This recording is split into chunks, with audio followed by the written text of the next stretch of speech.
എല്ലാവരും ഇതെവിടെ പോയി? ജസ്നയുടെ കയ്യിൽ നിന്ന് ഫോട്ടോ മേടിച്ചാൽ അവൻ്റെ കഷ്ടകാലാണെന്ന് പറഞ്ഞുകൊണ്ട് നടക്കുന്ന കുറച്ച് ആൾക്കാരുണ്ടായിരുന്നല്ലോ സോഷ്യൽ മീഡിയയിൽ. അവരിതൊന്നും കാണുന്നില്ലേ? ഒരു ന്യൂസ് കണ്ടോ? 8 വർഷങ്ങൾക്ക് ശേഷം ദിലീപേട്ടൻ നിരപരാധിയാണെന്ന് കോടതി പ്രഖ്യാപിച്ച ദിവസമാണിന്ന്. അപ്പോൾ ഇതിൽ കൂടെ നിങ്ങൾക്ക് എന്താ മനസ്സിലാക്കേണ്ടതെന്നറിയോ? ഒരു നിരപരാധിയെയും അപരാധിയാക്കാൻ ഗുരുവായൂരപ്പൻ കൂട്ടു നിൽക്കൂല. അത് ദിലീപാണെങ്കിലും ജസ്നയാണെങ്കിലും. പലരും പറഞ്ഞു എന്നോട് കണ്ണനെ മേടിച്ചാൽ കഷ്ടകാലമാണെന്ന്. അങ്ങനെയാണെങ്കിൽ ഞാനൊരു കാര്യം ചോദിക്കട്ടെ. ഞാൻ ഇന്ത്യൻ പ്രധാനമന്ത്രിക്ക് ഫോട്ടോ സമ്മാനിച്ചിട്ടുണ്ടായിരുന്നു. ആ വർഷം ഇലക്ഷന് അദ്ദേഹം ജയിച്ചു. അതായ അദ്ദേഹത്തിന് കഷ്ടകാലമാണോ? നല്ല കാര്യമല്ലേ? ഇതിനു മുമ്പേ സുരേഷ് ഗോപി മത്സരിച്ചു. തൃശ്ശൂർ ഞാനിങ്ങ് എടുക്കുക എന്ന് പറഞ്ഞു. പക്ഷെ ആരും തൃശ്ശൂർ കൊടുക്കാൻ നിന്നില്ല. ജസ്ന കണ്ണൻ്റെ ഫോട്ടോ സമ്മാനിച്ചു. ആ വർഷം തൃശ്ശൂർ ഇതേ കൈക്കുമ്പിളയിൽ നിന്നു. അതെന്താ കഷ്ടകാലമാണോ? അല്ല, അറിയാത്തതുകൊണ്ട് ചോദിക്കുകയാണ്. നിങ്ങളൊക്കെ പറയുന്നുണ്ടല്ലോ ജസ്നയോട് കണ്ണനെ മേടിച്ചാൽ കഷ്ടകാലം മാത്രമേ ഉണ്ടാവുള്ളൂ എന്ന്. ഞാൻ വര തുടങ്ങിയിട്ട് 13 വർഷമായി. ആദ്യത്തെ 1 വർഷക്കാലം ഞാൻ ഫ്രീ ആയിട്ടായിരുന്നു സമ്മാനിച്ചത് എല്ലാവർക്കും.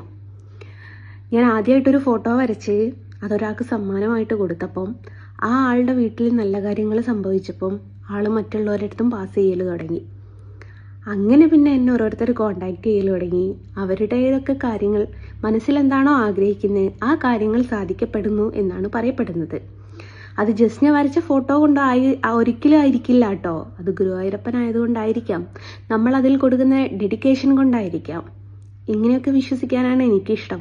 അല്ലാതെ എൻ്റെ കൈകൊണ്ട് വരയ്ക്കുന്നത് കൊണ്ടൊന്നും അല്ല. നമ്മളതിൽ കൊടുക്കുന്ന ഡെഡിക്കേഷനും ഗുരുവായൂരപ്പനും ആയതുകൊണ്ടാണ്. അങ്ങനെ വീണ്ടും വീണ്ടും ആൾക്കാരിങ്ങനെ കൂടിക്കൂടി വന്നു. ഏകദേശം 1500 ഫോട്ടോൻ്റെ പുറത്ത് ഞാൻ ചിത്രങ്ങൾ വരച്ച് കഴിഞ്ഞേ ഇന്നേക്കും.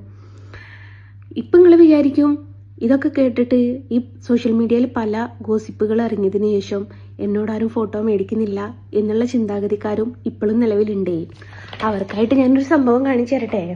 ഇന്നത്തെ എൻ്റെ ഒരു വർക്കാണ് ദേ. ഒന്നാമത്തെ വർക്ക് ദേ, ഇതൊരു വർക്ക് ചെയ്തുകൊണ്ടിരിക്കുകയാണ്. രണ്ടാമത്തേത് ഇതാ കണ്ടോ, ഇത് വലിയ സൈസാണ്. മൂന്നാമത്തേത് ദേ ഇതാ.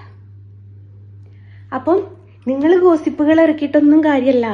കണ്ണനെ വേണമെന്ന് ആത്മാർത്ഥമായിട്ട് ആഗ്രഹിക്കുന്ന ആൾക്കാരാണെങ്കിൽ, കണ്ണൻ അവിടേക്ക് വരണമെന്ന് കണ്ണനും കൂടി ചിന്തിക്കുന്നതാണെങ്കിൽ തീർച്ചയായിട്ടും അവരുടെ വീട്ടിലെത്തിപ്പെടും.